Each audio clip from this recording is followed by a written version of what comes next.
நான் எப்படி நான் தான் சோகமாக இருக்கணும், நீ எதுக்கு சோகமாக இருக்க? பசிக்குது. சரி போகிறப்ப சாப்பிட்டு போகலாம்.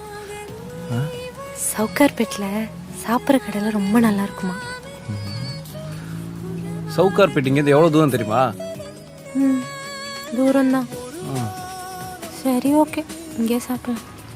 நான் வேற ஒரு வாரம் ஊரில் இல்லை. ம் ம் ம்